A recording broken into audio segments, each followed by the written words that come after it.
The summer heat of 429, before Christ hung over Plataea like a burial shroud. In a small house where the paint had long since peeled away, an old man lay dying. Aramnestus was 92 years old. His right eye had gone milky white decades ago, a gift from an infected wound that never properly healed. His hands shook when he tried to hold anything heavier than bread. The bones in his chest ached with every breath, a constant reminder of a morning 50 years past, when a Persian warhorse had crushed two of his ribs into splinters. His grandson Theron sat beside the bed, 17 years old, with the soft face of someone who had never seen real violence. The boy would lose that softness soon enough. The Peloponnesian War was grinding through its second year, and Sparta had sent word that every able-bodied man was needed. Theron had been avoiding the question all afternoon, but finally, as the light began to fade, he asked it. "Were you scared at Plataea?" Grandpa Aramnestus did not answer immediately. Outside, children played in the fields where he had once watched 100,000 men try to kill each other. Their laughter drifted through the window like smoke. "I will tell you what they do not put in the songs," the old man said. His voice was dry paper scraping over stone. "Sit down. This will take time." The boy settled into his chair, and Aramnestus closed his good eye, reaching back across half a century to a moment when he had still believed that grief had a bottom. It was autumn in the year 480. I was 41 years old, which seemed ancient to me then. I owned 6 acres of barley and olive trees. I had a wife named Theano, who was carrying our second child, and I had a son, Nicias, 16 years old, strong enough to work the harvest, not yet wise enough to know when to keep his mouth shut. The news came on a morning that smelled like rain. Athens had fallen. The Persians had not simply captured it. They had dismantled it, stone by stone, book by book. They pulled down the temples and burned the libraries and turned the Acropolis into a monument to their own power. We knew Plataea was next. We sat directly in their path, a small city that had made the mistake of siding with Athens when the Persians first came. Mardonius would not forget that. The council met and made the only choice available. The women and children would go to Corinth. The men would stay behind and destroy everything of value. Scorched earth. If the Persians wanted Plataea, they would inherit ash. I sent my wife and son away on a wagon in the middle of the night. Nicias fought me. He was 16 and stupid and brave, and he wanted to stand with the men. I slapped him hard enough to split his lip. I put him on that wagon myself. The last thing I said to him was, "Hate me if you must, but live." He looked at me with his mother's eyes and said nothing. The wagon disappeared into the dark, and I told myself I had done the right thing. 3 days later, the Persians came. Their commander was a man named Artabazos. He was not a monster. He was worse.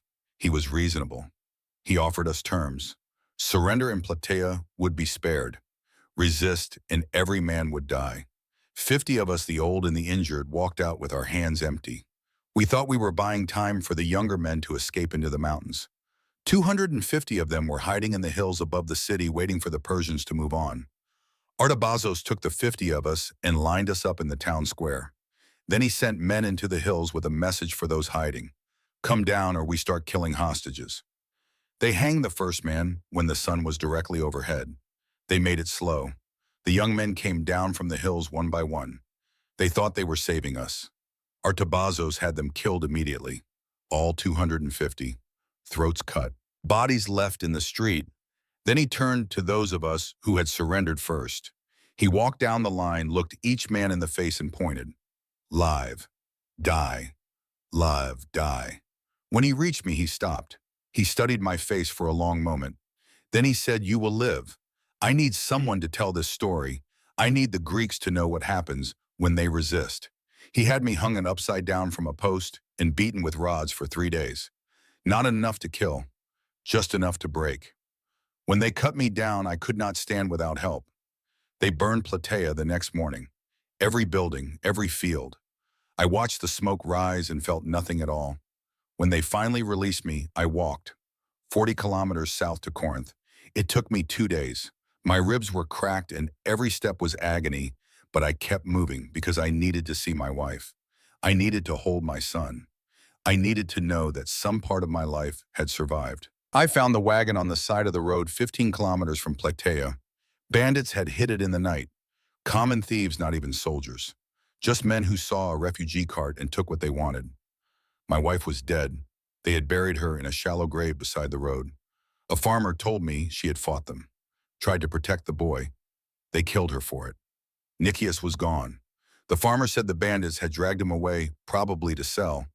Greek boys brought good money in the slave markets. Egypt, Phoenicia, Syria. He could be anywhere. I knelt beside my wife's grave and waited for tears that never came. I felt hollow, scooped out, a shell that still looked like a man but had nothing inside. That is when I stopped being a farmer, Aramnestus said. The boy Theron was leaning forward now, barely breathing. I became a stone, hard, cold, useful only for breaking things. I went to Corinth and found the Greek army gathering at the isthmus. Tens of thousands of men building a wall. Sparta had decided that if they piled enough rocks between themselves and the Persians, they could pretend the war was not their problem. I asked to see the Spartan commander. They brought me to a tent where a thin man with dark circles under his eyes sat studying maps he clearly did not believe in. His name was Pausanias, 30 years old. Regent of Sparta, standing in for a boy king too young to lead. Nephew to Leonidas, the man who had died at Thermopylae. Pausanias looked at me the way you look at a stray dog. Why do you want to fight? Your city is gone. I told him the truth. Because I have nothing left to protect. Only something to destroy. He stared at me for a long time. Then he nodded. Whatever he saw in my face, it was enough. I joined what was left of the Plataean contingent. 50 men. We had been 300. That night I sat by the fire and sharpened a spear I did not know how to use. Pausanias found me there. He sat down without asking. For a while, neither of us spoke. Then he said, "You have the eyes of a dead man. I told him, I am just waiting for my body to realize it. He nodded slowly. Then make your death count for something. I looked at him, this young man trying to fill the shadow of a legend, and I said I intend to. That was the beginning. Pausanias carried his own weight, though his was different from mine. He had not lost his family to bandits. He had lost them to glory. His uncle Leonidas had chosen to die at Thermopylae. 300 Spartans holding a narrow pass against the largest army the world had ever seen. It was a beautiful death, the kind poets write about. But Pausanias had not been there. Leonidas had ordered him to stay behind. Someone has to finish what I start, the old king had said. My son Pleistarchus is too young to rule. If I do not come back, the war is yours. Pausanias had wanted to die with his uncle. He had begged for the honor. But Leonidas had refused, and so Pausanias lived. He lived, and he hated himself for it. The night before Leonidas left for Thermopylae, he had given Pausanias a ring, bronze simple with 2 words carved into the band. Molon Lab, come and take them. Those had been Leonidas's last words to the Persian king. Xerxes had demanded the Spartans surrender their weapons. Leonidas had answered, come and take them.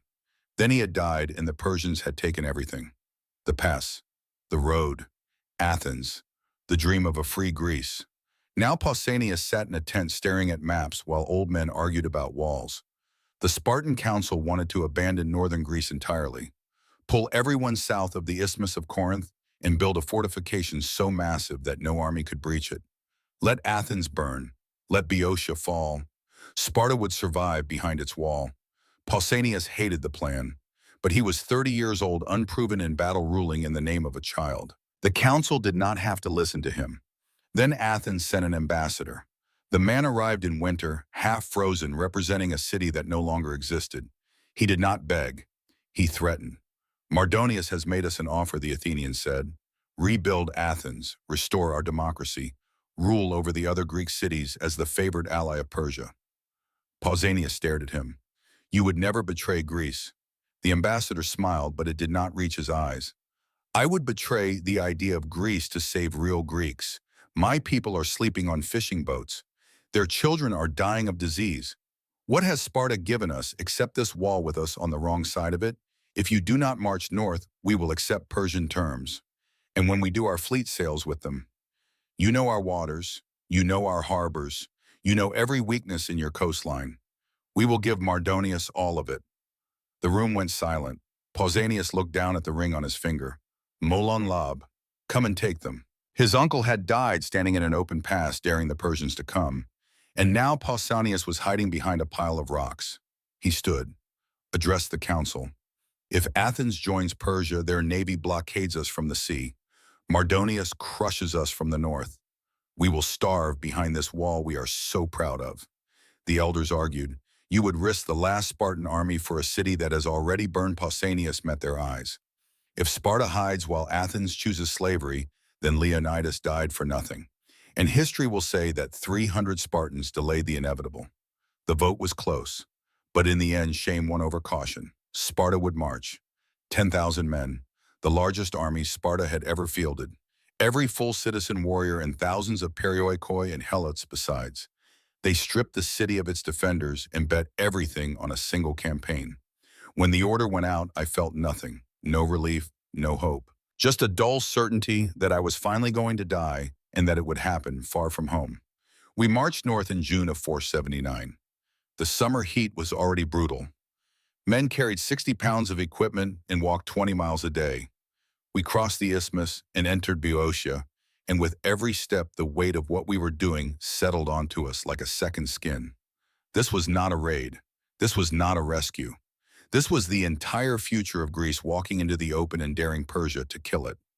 I marched near the front of the Plataean contingent, 50 men who had survived the massacre. We did not talk much.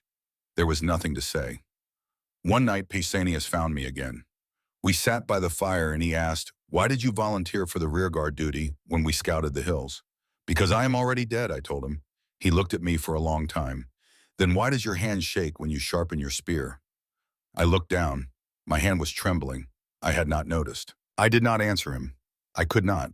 Because the truth was that I was terrified. I was a farmer pretending to be a soldier marching toward the best army in the world, and I did not want to die. I wanted my son back. I wanted my wife. I wanted my life.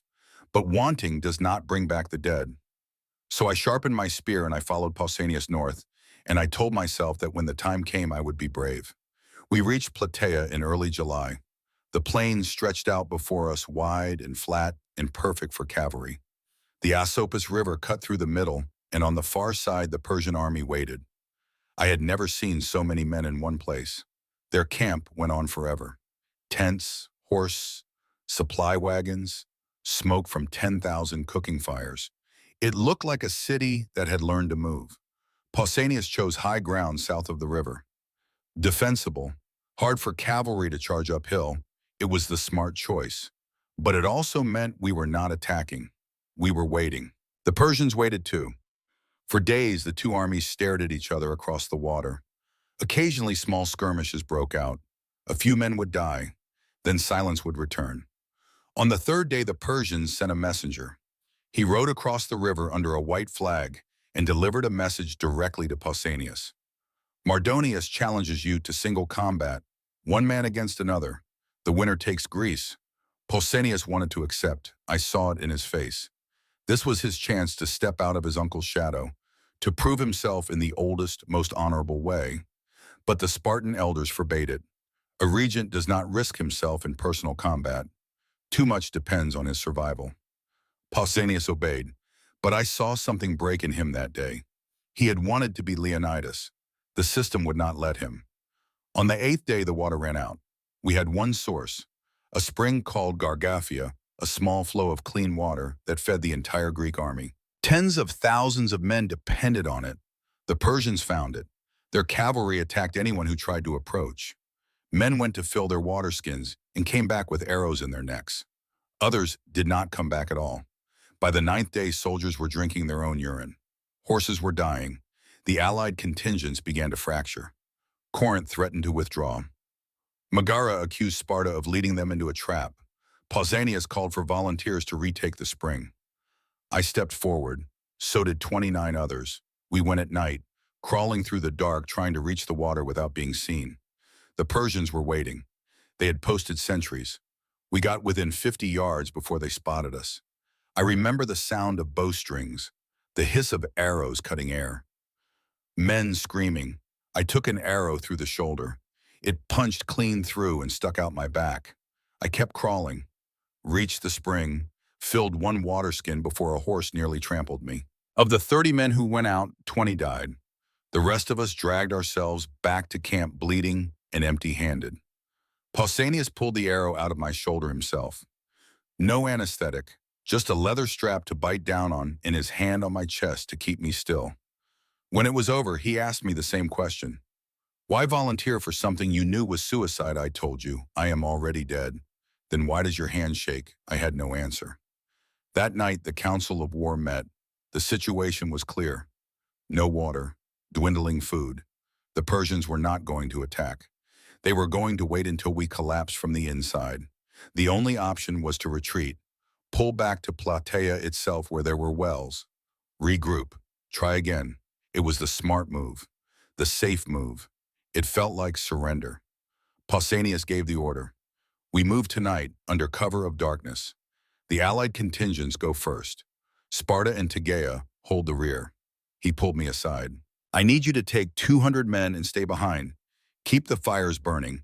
Make them think we are still here. When the rest of the army is clear, you pull back. It was a death sentence. If the Persians discovered the ruse, 200 men would face the entire Persian cavalry alone. I did not hesitate. I will do it. Pausanias looked at me.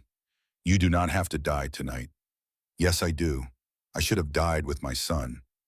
He was quiet for a long moment. Then he did something I did not expect. He took off the ring Leonidas had given him, the one with mole and lob carved into the bronze. He held it out to me.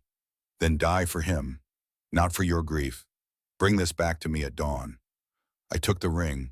It was warm from his hand. That night, the Greek army dissolved into the dark. 40,000 men trying to move in silence. It was chaos. Units lost their way. Commanders shouted conflicting orders. But slowly over the course of hours, the camp emptied. I stayed behind with 200 men, Plataeans and Tegeans. We kept the fires burning. We moved between the tents, making noise, creating the illusion of a full camp. It worked until dawn. The Persians sent scouts at first light. They saw the abandoned positions, the empty tents. Then they saw us, 200 men alone. The Persian cavalry came like a flood, thousands of them thundering across the plain. We ran. There was no shame in it. We could not fight that many.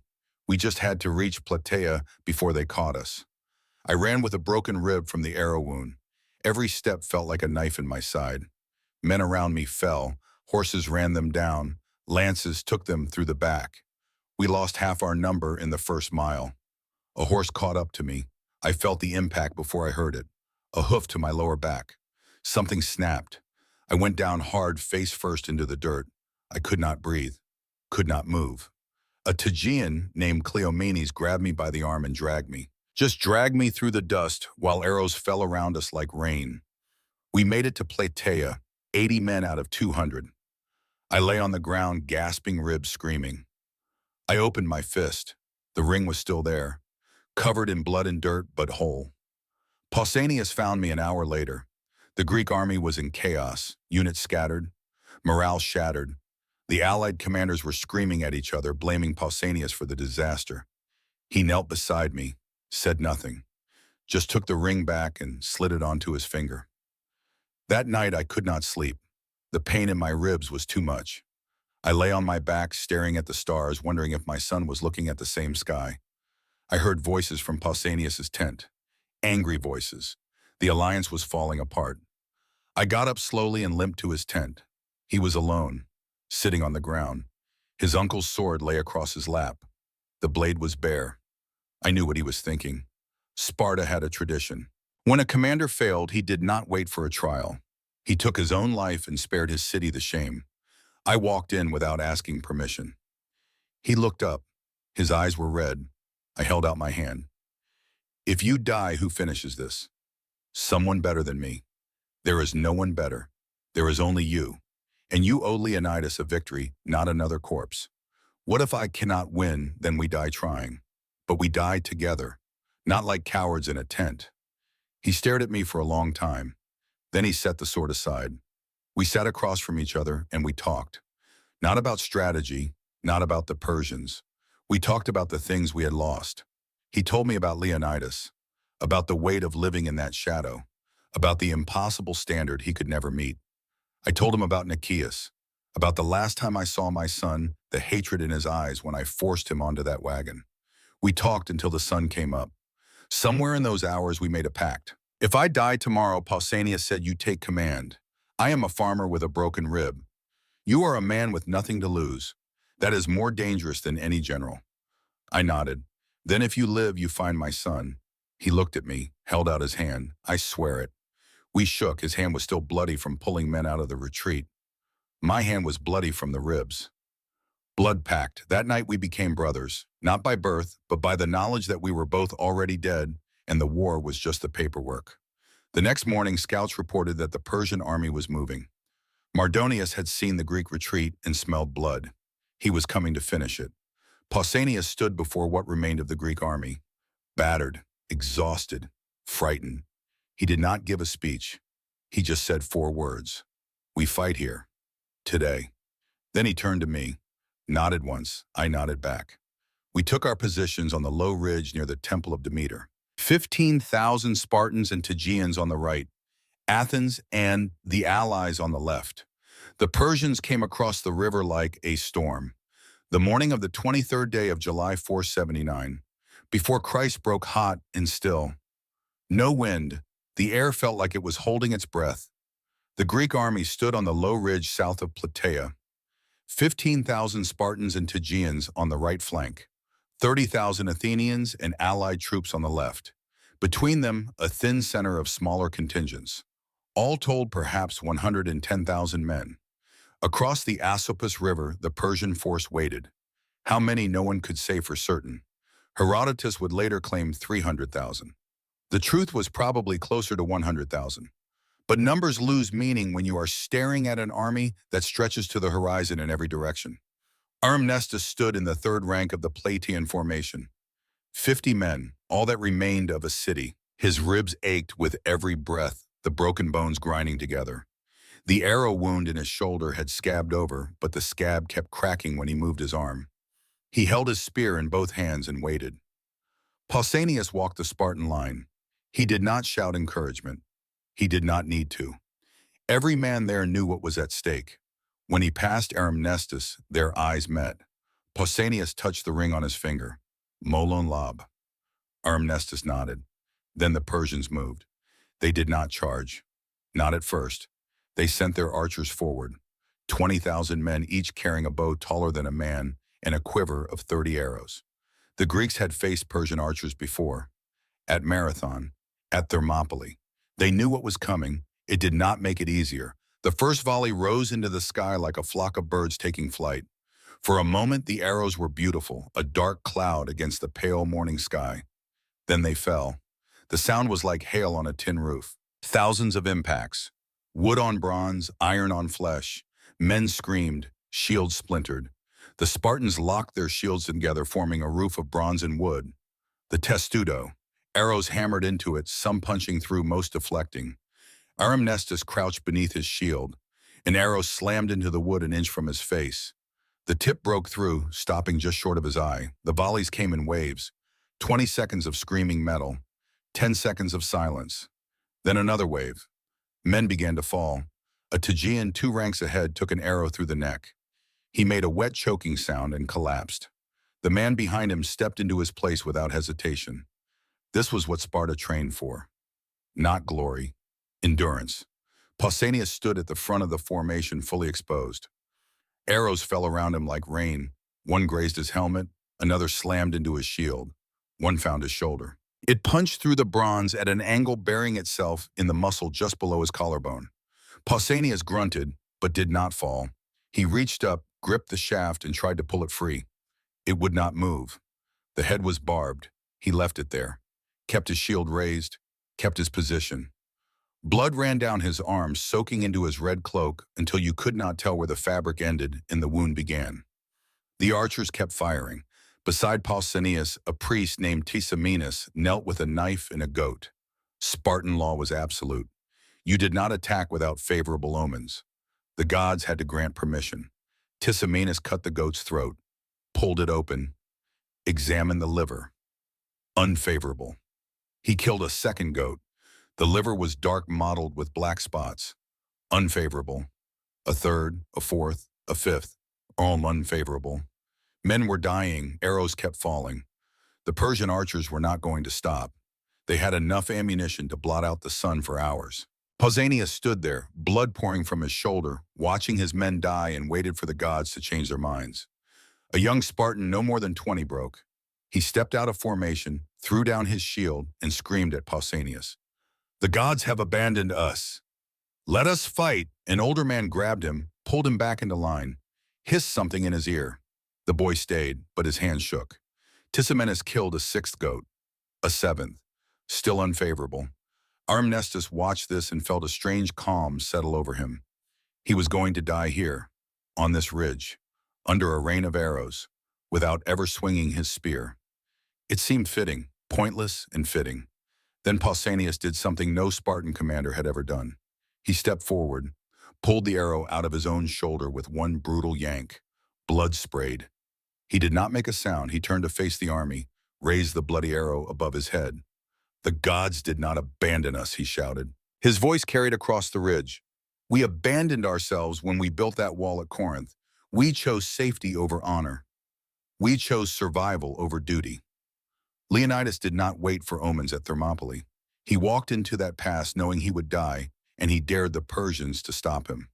"If the gods will not bless us, then we will win without them." He threw the arrow at his feet. "We charge, now." The Spartan elders would later call this blasphemy, a crime punishable by death. To attack without divine sanction was to invite the wrath of the gods themselves. But in that moment, no one argued. Pausanias turned back toward the Persians, drew his sword. The blade had belonged to Leonidas, for Greece. For Leonidas, he ran. 15,000 Spartans and Tegeans followed him. The charge was not clean. It was not the perfect phalanx that Sparta drilled for years to achieve. It was ragged and desperate and furious. But it was fast. The Persian archers had been firing into stationary targets. Now those targets were sprinting uphill toward them, shields raised, spears leveled. They kept firing, arrows at close range. Some found gaps in the armor. Men fell, the formation kept moving. Armnestus ran with his broken ribs grinding together. Every breath was fire. He did not care. He had spent a year waiting to die. Now it was finally happening, and he felt alive for the first time since Theano's grave. The Spartans hit the Persian front line like a hammer into glass. The Persians were brave. Their infantry fought hard, but they wore lighter armor, carried shorter spears, and had never faced a Spartan phalanx at full charge. The first rank of Persians tried to hold. The Spartans drove their spears through wicker shields and into the bodies behind them. The men in the second rank pushed. The phalanx was not about individual combat. It was about weight and momentum and the absolute certainty that the man beside you would not break. The Persians broke. Not immediately, not easily, but once the front rank collapsed, the pressure from behind became unbearable. Men could not retreat. They were crushed between the Spartans in front and their own army behind. Armnestus lost his spear in the first 30 seconds. It lodged in a man's chest, and the shaft snapped when the body fell. He drew his short sword and kept moving forward. A Persian soldier, young maybe 18, swung a curved blade at his head. Armnestus caught it on his shield, felt the impact shiver up his arm. He stepped inside the swing and drove his sword up under the boy's ribs. The boy's eyes went wide. Armnestus pulled the blade free and shoved the body aside. He did not think. Thinking was dangerous. Thinking meant remembering that these were men with mothers and homes and dreams. He just killed, over and over, mechanical, efficient. His sword broke on the fourth or fifth man. The blade snapped clean off at the hilt. He picked up a fallen spear. It was Persian, shorter than the Greek version, but it worked. A horse appeared in the chaos.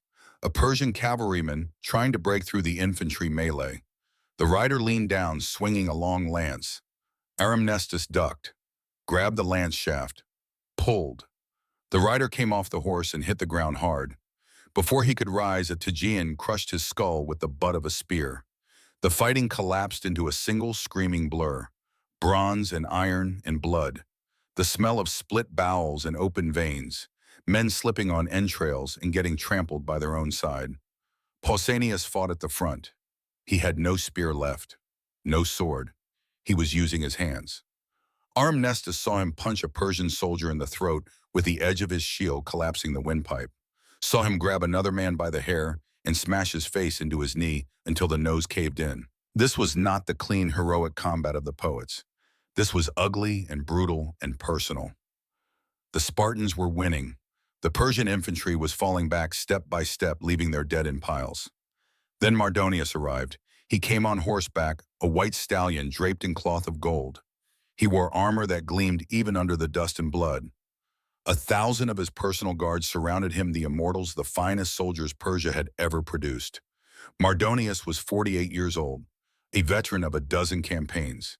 He had spent his entire life preparing for this moment, and he was not going to let it slip away. He drove his horse directly into the melee, his guard pushing ahead of him, and the Persian line stiffened. Suddenly, the Spartans were not advancing. They were being pushed back. Pausanias saw Mardonius.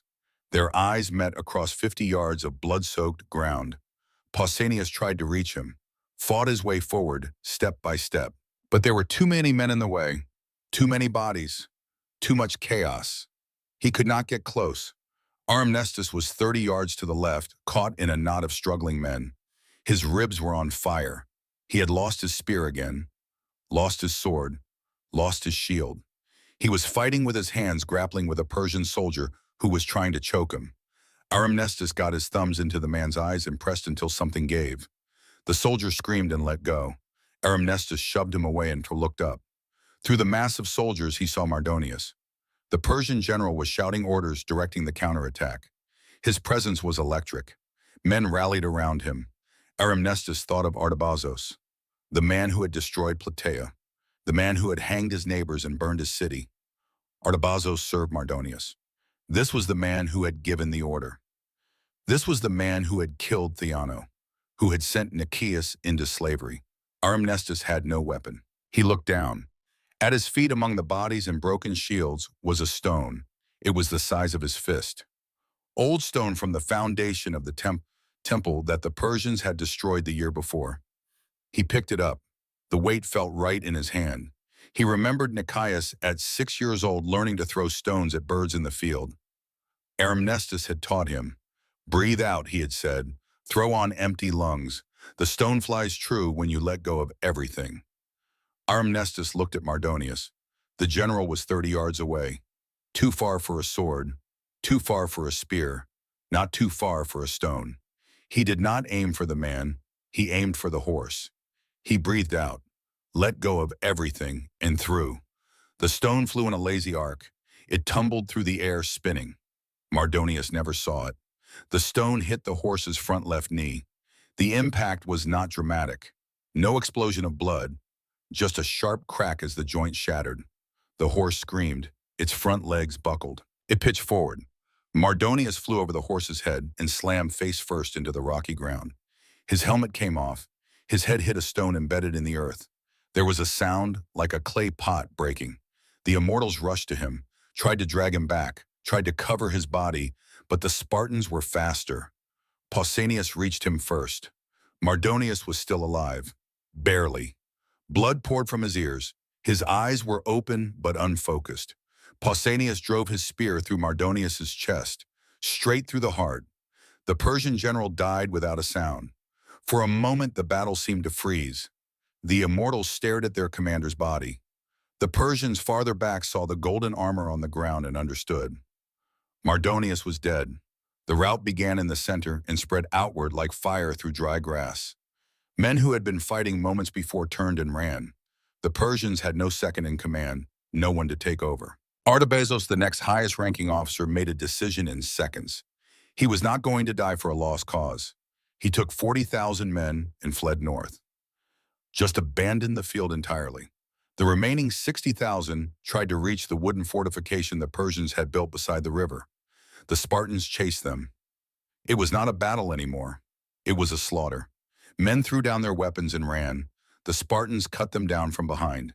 Swords through the backs of necks, spears into spines. The Asopus River became a killing ground. Thousands of Persians tried to cross at once. The water was shallow, less than 2 feet deep, but the banks were steep and narrow. Men shoved each other into the water, trampled the fallen. drowned in water that barely reached their knees. The river turned red. Aramnestus did not chase. He could not. His ribs had finally given out. Something inside had torn loose. He sat down heavily on the ground next to the body of the horse he had killed. He coughed. Blood came up. Pausanias found him there. The regent knelt breathing hard, covered in other men's blood. His shoulder wound had reopened. The arrow hole was weeping. "We won," Pausanias said. Aramnestus looked around. Bodies everywhere, Greek and Persian alike. Men screaming for water, for their mothers, for death. "Did we?" he asked. Pausanias did not answer. He sat down beside Aramnestus, and they stayed there, two exhausted men in the middle of a charnel house, while the battle raged on without them.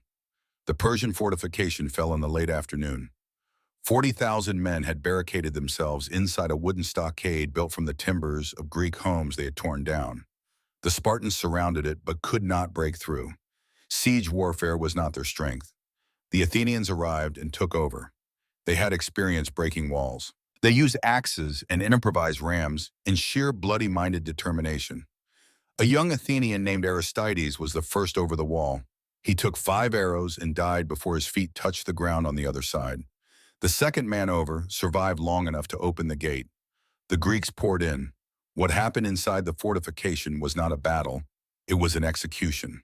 40,000 Persians died in 3 hours. Most of them did not have weapons in their hands when they were killed. Pausanias did not participate.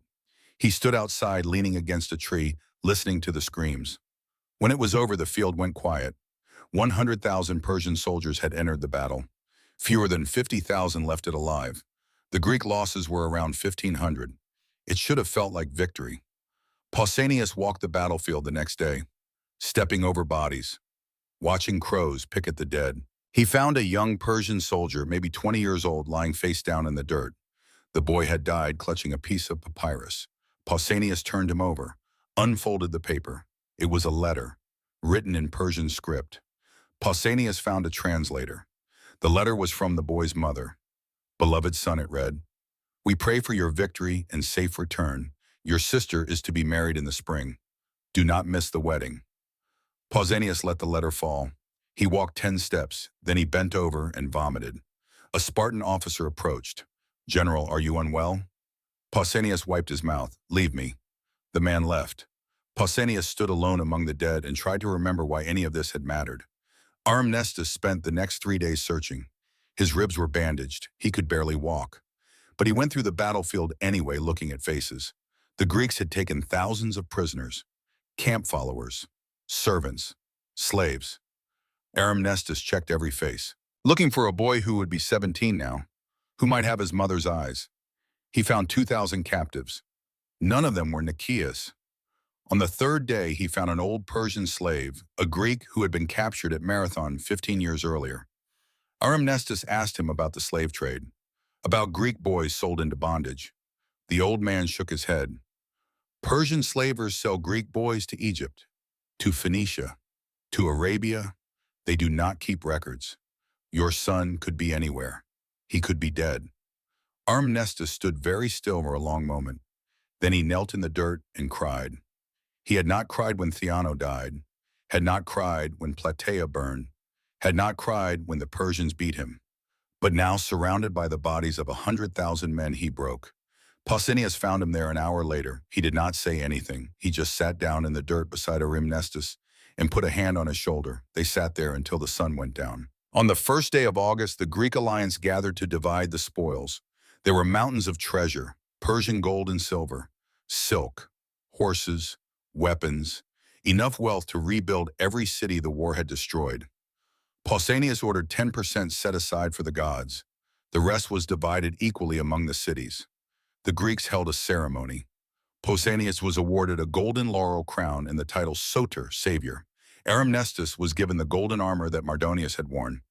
Pausanias stood before the assembled Greeks, the crown in his hands, and looked at it like it was a snake.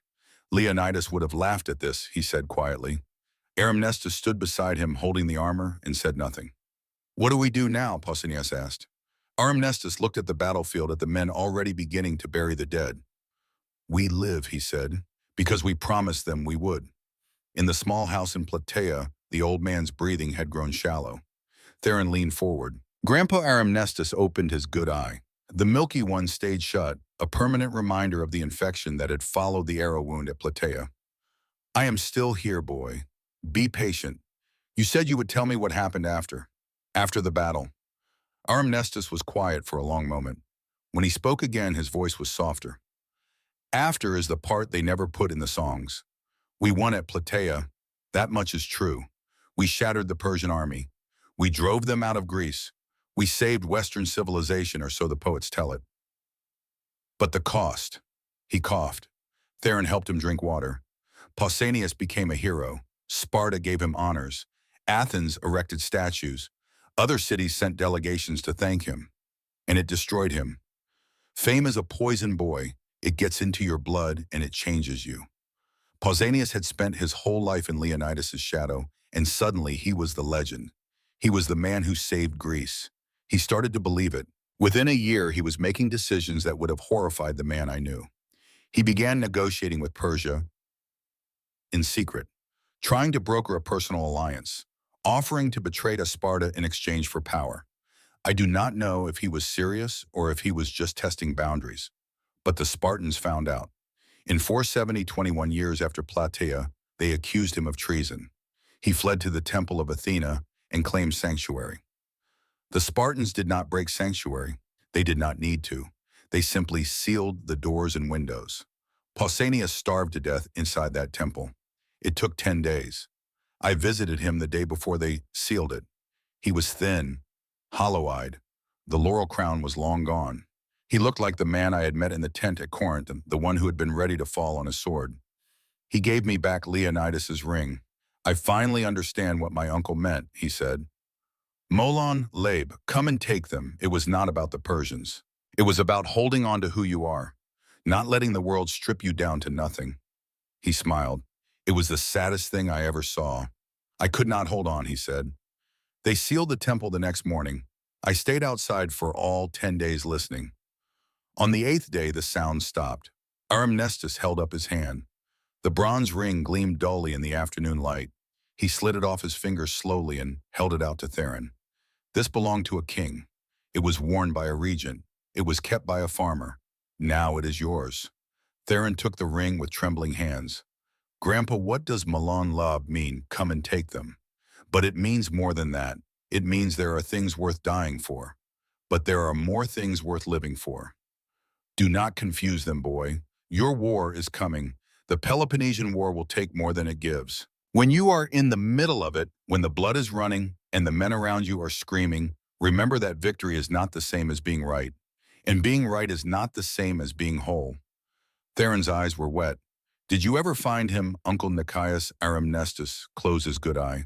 No, I looked for 20 years. I spent every coin from Mardonius's armor.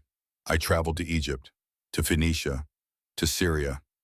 I even went to Persia itself, walking through the markets looking at slaves. I never found him. Maybe he died the first year.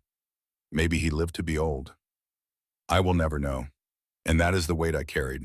Not the glory of Plataea, not the honor of the fight, just the not knowing. He was quiet for a long time. When he spoke again, his voice was barely a whisper. But I will tell you this, the search kept me alive. If I had found him dead, I would have had no purpose. If I had found him alive, I do not know if I could have faced him. A father who sent him away to save him. So perhaps it was better to live in the question, to keep walking. He reached out and took Theron's hand. You are going to war, boy. You will do things you cannot undo. You will see things you cannot forget. And when it is over, if you survive, you will have to decide what kind of man you want to be. Do not let the glory poison you like it poisoned Pausanias. Do not let the grief hollow you out like it did to me. Find something to live for, even if it is just the question, even if it is just the search. His grip loosened. Promise me. Theron was crying now. I promise. Good. Aramnestus closed his eye.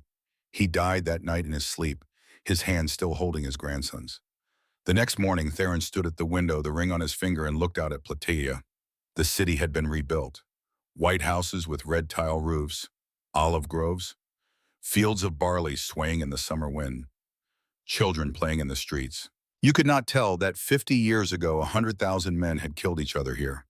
But Theron knew. He touched the ring, felt the worn bronze, the letters carved into the metal.